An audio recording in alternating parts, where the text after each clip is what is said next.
সুপ্রিয় শিক্ষার্থীবৃন্দ, তোমরা জানো যে কেমিস্ট্রি মানেই কেমিস্ট্রির যে প্রাণ ভ্রমরা সেটা কি বলা হয়? জৈব রসায়ন। যদি এইচএসসিতে যে জৈব রসায়ন ভালো পারবে না, তার মানে তার অ্যাডমিশন বিভিন্ন জায়গায় ভালোভাবে চান্স পাওয়া, সে মেডিকেলে বলো কিংবা বুয়েটে বলো, তোমাদের কিন্তু চান্স পাওয়ার সম্ভাবনা ক্ষীণ হয়ে যাবে। কারণ আমি বিগত কয়েকটা বছরের ঢাকা ইউনিভার্সিটি বুয়েটের প্রশ্ন বা মেডিকেলের প্রশ্ন আমি অ্যানালাইসিস করে দেখেছি যে ঢাকা ইউনিভার্সিটিতে যে তোমাদের 15 মার্কের করে এমসিকিউ কেমিস্ট্রিতে আসে, তার প্রায় 8 থেকে 9 মার্ক শুধু এই জৈব রসায়ন থেকে আসে। সুতরাং আমাদের জৈব রসায়নটা খুব ভালোভাবে শিখতে হবে। আজ আমরা জৈব রসায়নের প্রথম থেকে আমরা শুরু করবো ইনশাআল্লাহ। প্রথমে জৈব রসায়ন যখন আমি শুরু করব, তখন আমাদের এখানে শুরু হবে সমানতা। সমানতা এই বিষয়টা কি? যাদের আণবিক সংকেত একই কিন্তু গাঠনিক সংকেত যখন ভিন্ন হয়, তখন তাদেরকে পরস্পর সমানতা বলে। এখন এই সমানতার ভিতরে তোমাদের এইচএসসিতে সবচেয়ে বেশি ইম্পর্টেন্ট হলো s2 এর সমানতা। s2 এর সমানতার ভিতরে সবচেয়ে ইম্পর্টেন্ট সিস ট্রান্স অর্থাৎ জ্যামিতিক সমানতা এবং আলোক সমানতা। তোমাদের সবচেয়ে ইম্পর্টেন্ট, তোমরা যদি এই দুটো বিষয় যদি পড়ে রাখো, তাহলে আশা করা যায় 100% যদি প্রশ্ন আসে, তাহলে তোমাদের এখান থেকে s2 সমানতা থেকেই প্রশ্ন আসবে। এখন s2 সমানতা জ্যামিতিক সমানতা। জ্যামিতিক সমানতা এর আরেকটা নাম কি? Cis trans সমানতা।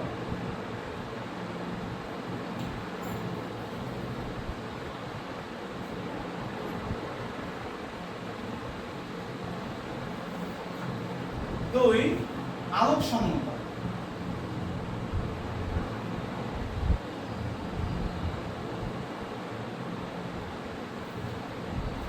এখন আমরা জ্যামিতিক সমানতা নিয়ে কথা বলবো।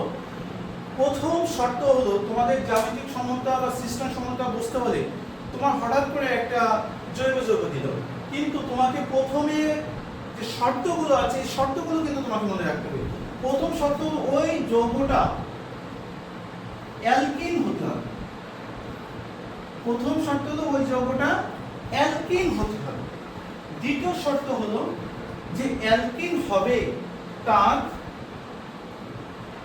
আমি এখানে কার্বন কার্বন যখন ডাবল বন্ধন হবে তখন সেটা অ্যালকিন।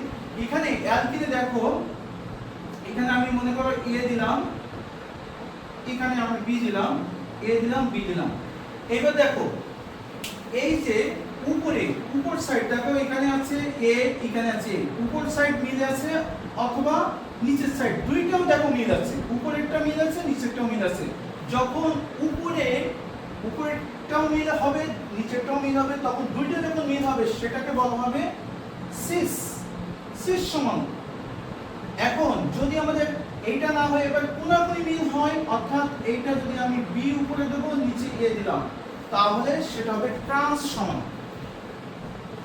এবার আমাদের তৃতীয় শর্ত হলো যে আমি আগেরটা দেখেছিলাম যে উপরে দুইটা মিল আছে, নিচে দুইটা মিল আছে। যদি এরকম হয় যে উপরের একটা মিল আছে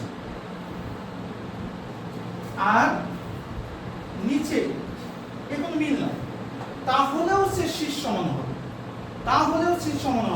এখন যদি এইটা আমি উল্টাই দিই,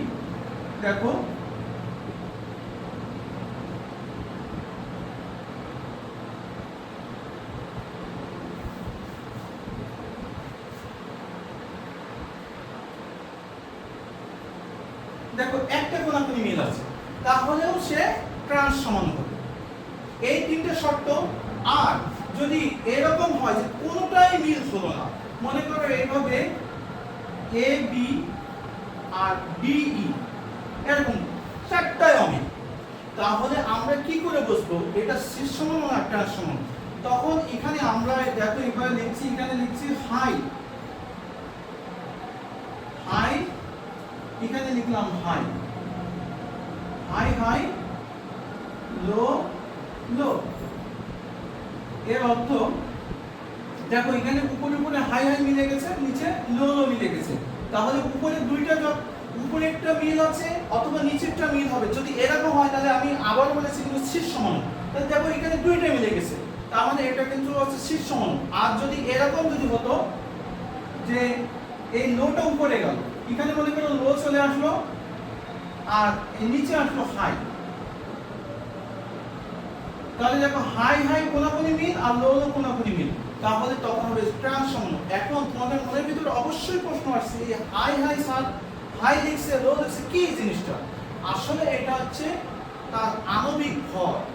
একটা যে যৌগ লিখবো তার আণবিক ভর, যেমন আমরা যদি এটা লিখি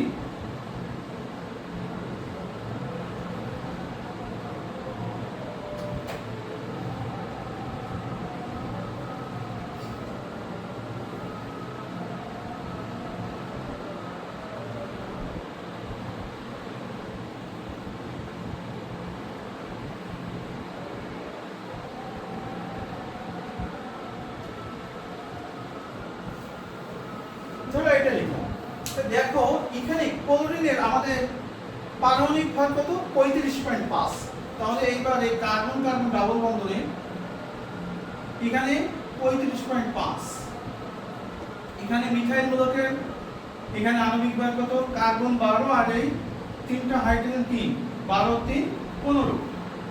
এখানে C2H5 অর্থাৎ ইথাইল মূলক, এখানে দেখো 12 গুণ 24 আর 5 29 দিলাম, আর ফ্লোরিন কত 19।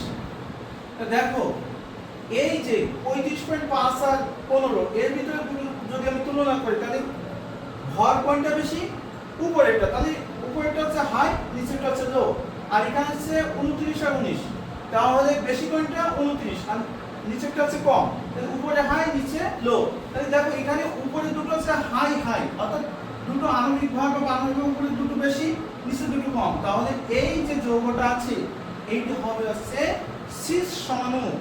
এবং এই ফ্লোরিনটা যদি আমি উল্টায় দিতাম, উপরে ফ্লোরিন দিতাম এবং নিচে ইথাইল মূলক দিতাম, তাহলে তখন এই যে 29টা নিচে আসতো এবং 19টা উপরে যেত। তখন এই যে দেখো দুটোর ভিতরে আমি তুলনা করলে, এই দুটোর ভিতরে তুলনা করলে এখানে আণবিক ভর বেশি উপরে আর এই দুটোর ভিতরে তুলনা করলে আণবিক ভর হচ্ছে নিচে, তাহলে কোনাকুনি এখানে দেখো হচ্ছে আণবিক ভর বা পারমাণবিক ভর বেশি কোনাকুনি অবস্থায় আছে, তাহলে এইটা হচ্ছে ট্রান্স সমান। তাহলে আমরা এই যে জ্যামিতিক সমান্তর যখন আমরা বুঝতে যাব, প্রথমে আমাদের কিন্তু এই যে চারটা কন্ডিশন তোমাদের বললাম, তোমরা ম্যাক্সিমাম বইতে এই যে লাস্টের যে কন্ডিশনটা এটা তোমরা হয়তো পাবে না, কিন্তু আমি তোমাদের সুবিধার জন্য এটা আমি অনার্সের বই থেকে আমি এটা তোমাদের এখানে দিয়ে দিয়েছি। তো তোমরা এটা ভালোভাবে তোমরা করবে, আশা করা যায় তোমরা অনেক সুন্দরভাবে এটা বুঝতে পারবে। তা আজকে এ পর্যন্ত, তোমরা ভালো থাকো, আল্লাহ হাফেজ।